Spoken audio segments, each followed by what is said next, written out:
Pernah nggak sih kalian ngerasa bersalah cuma gara-gara suka sama lebih dari satu kreator? Hari ini kita bakal bedah sebuah konflik panas di dunia VTuber, di mana pertanyaan sesimpel itu bisa memicu perdebatan sengit soal kesetiaan, kendali, dan kepemilikan. Pertanyaannya kan simpel banget ya. Tapi percaya atau enggak, di beberapa sudut internet, pertanyaan ini tuh jadi sumber drama besar. Dan ini justru ngebuka borok yang lebih dalam tentang gimana seharusnya sebuah komunitas online itu berfungsi. Oke, kita mulai aja ya. Jadi semua ini berawal dari mana? Ya, seperti biasa. Dari sebuah cuitan di Twitter yang langsung bikin geger satu komunitas VTuber. Cuitan dari akun bernama Ibni Mau ini, nusuk banget. Dia menyorot sebuah perilaku yang sebenarnya sering terjadi, tapi jarang diomongin terang-terangan, yaitu gatekeeping penonton. Jadi apa sih viewer gatekeeping itu? Gampangnya gini, ini tuh situasi di mana seorang kreator atau fansnya secara sengaja ngelarang penontonnya buat nonton atau nikmatin kreator lain. Posesif banget kan? Dan ini bukan omong kosong loh, isu ini meledak karena ada kejadian nyata. Coba bayangin, ada fans yang udah loyal banget, sering donasi, bikin fan art, tiba-tiba di-kick dari server Discord cuma gara-gara ketahuan nonton stream VTuber lain. Gila kan? Ini kan jadi aneh ya. Kok ada kreator yang malah ngejauhin fansnya sendiri? Kenapa coba? Nah, jawabannya itu campuran antara psikologi dan, ekonomi. Inti dari semua ini tuh sebenarnya satu, rasa insecure.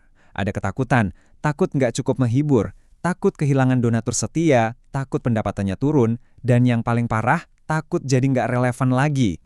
Ketakutan ini akhirnya ngebentuk mentalitas monopoli. Mereka pengen jadi satu-satunya tontonan buat fansnya. Padahal kita semua tahu kan, monopoli itu nggak sehat dan ujung-ujungnya cuma bakal ngerusak diri sendiri. Coba deh kita lihat perbandingannya. Di satu sisi, ada kompetisi yang sehat. Ini bikin kreator jadi lebih inovatif, komunitasnya jadi tumbuh, dan penonton juga yang diuntungkan. Ekosistemnya jadi hidup. Nah, di sisi lain, ada mindset gatekeeping. Ini malah mematikan kreativitas, bikin pasar jenuh, stagnan, dan akhirnya yang ngebunuh bisnis kreator itu sendiri. Oke, jadi rasa insecure tadi manifestasinya gimana? Nah, ini yang bahaya. Seringkali rasa takut itu berubah jadi taktik-taktik yang manipulatif dan toksik buat penonton. Salah satu jurus andalannya adalah guilt tripping atau pity baiting, bikin penonton ngerasa bersalah. Contoh kalimatnya kayak gini nih, yang tujuannya jelas, biar penonton ngerasa nggak enak kalau nonton yang lain. Siklus manipulasinya tuh jelas banget. Pertama, kreatornya nunjukin sedih atau frustrasi. Terus, seolah-olah nyalahin perilaku penonton. Akhirnya, penonton ngerasa bersalah. Harapannya, penonton bakal berubah atau malah nambahin donasi karena kasihan. Ini bukan soal perbaikan diri tapi soal mainin perasaan orang. Bahkan ada yang lebih ekstrim loh. Sampai moderatornya tuh bertindak kayak polisi. Mereka bisa datengin chat VTuber lain, terus nyindir, atau negur penonton yang dianggap nggak setia secara publik. Wah, kebayang nggak sih canggungnya?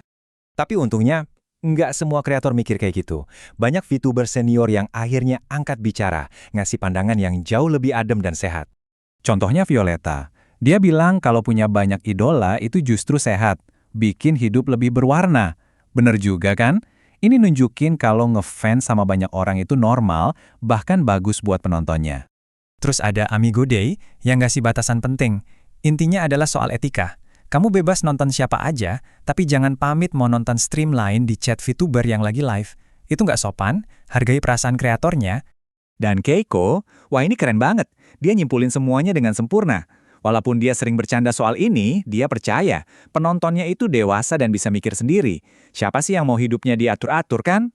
Jadi, dari semua drama ini, kita bisa ambil pelajarannya. Seluruh perdebatan ini justru ngebantu kita semua buat ngerti aturan main gak tertulis soal etika jadi fans yang sehat di dunia maya. Nah, ini rangkumannya, semacam panduan buat penonton dan kreator. Buat penonton, kalian bebas nonton siapa aja tapi jaga etika.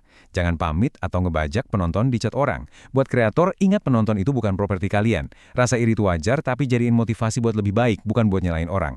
Kuncinya cuma dua, kebebasan dan saling menghargai. Pada akhirnya, ini semua balik lagi ke pertanyaan mendasar. Di dunia kreator online, kesetiaan itu sesuatu yang didapatin lewat karya atau sesuatu yang dituntut secara paksa.